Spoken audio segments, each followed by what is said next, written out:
हमारे topic application, हमारे chapter application of biotech में ये लास्ट टॉपिक है इथिकल इश्यूज। देखिए इथिकल इश्यूज क्या होते हैं।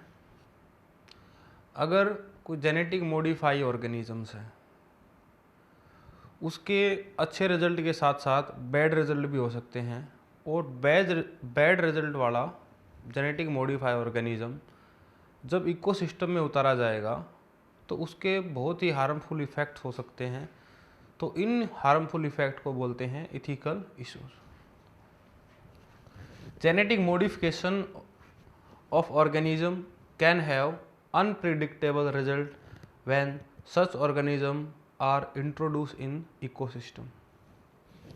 इसी के साथ साथ एक टर्म है बायोपायरेसी।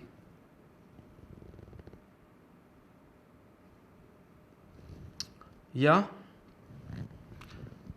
इन्हीं इथिकल इशू से निपटने के लिए इंडियन गवर्नमेंट ने एक कमेटी बनाई है जिसका नाम है GEAC, जिसको लिखेंगे genetic engineering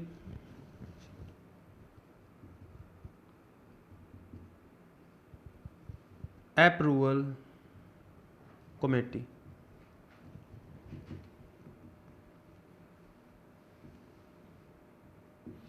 genetic engineering approval committee, ये कमेटी डिसाइड करेगी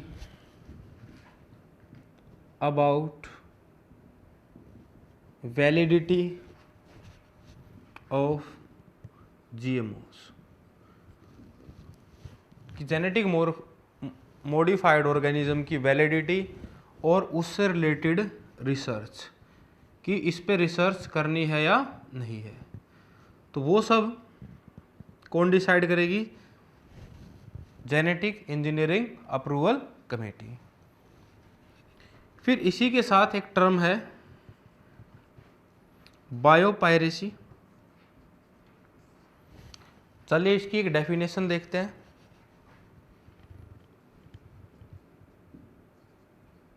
it is use of resource by multinational company and other small company / people / farmer associated with that without proper knowledge or without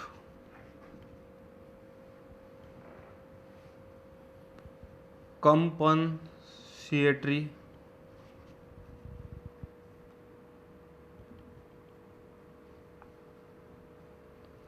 payment. ये term जो biopiracy है इसको समझते हैं।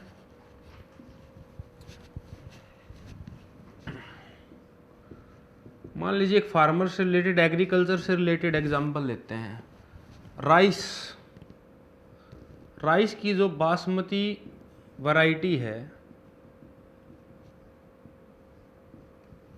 वो India के अंदर सबसे ज़्यादा ग्रो की जाती है, लेकिन इस वैरायटी का अमेरिका ने जो उसका US ट्रेडमार्क एसोसिएशन है वहाँ से इसका पेटेंट बनवा लिया। पेटेंट स्टूडेंट क्या होता है? पेटेंट एक कॉपीराइट होता है।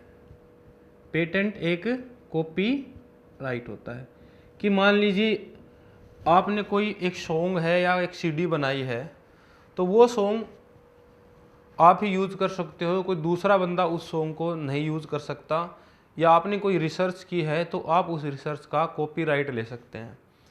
तो यूएस ट्रेडमार्क एसोसिएशन ने अमेरिका ने यूएस ट्रेडमार्क एसोसिएशन से पेटेंट बनवा लिया फॉर बासमती वैरायटी। तो बासमती वैरायटी का पेटेंट बनाने से ये क्या करेगा, इंडियन फार्मर को रोकेगा कि आप इस बासमती राइस को बाहर सेल नहीं कर सकते, जिसके कारण जो बड़ी मल्टीनेशनल कंपनी हैं वो काफ़ी ज़्यादा फ़ायदा उठाती हैं उस बायो रिसोर्स का, और उससे रिलेटेड जो छोटी कंपनियां, स्मॉल स्केल कंपनियां हैं, या उससे रिलेटेड पीपल हैं, फार्मर हैं, उनको बहुत कम पैसा मिलता है। तो इस टर्म को बोलते हैं बायो पायरेसी। तो हमें पेटेंट का नॉलेज होना चाहिए, ठीक है। और बायो पायरेसी क्या है? It is use of resource by multinational and other small company farm associated without proper knowledge और विदाउट कंपनसेटरी पेमेंट।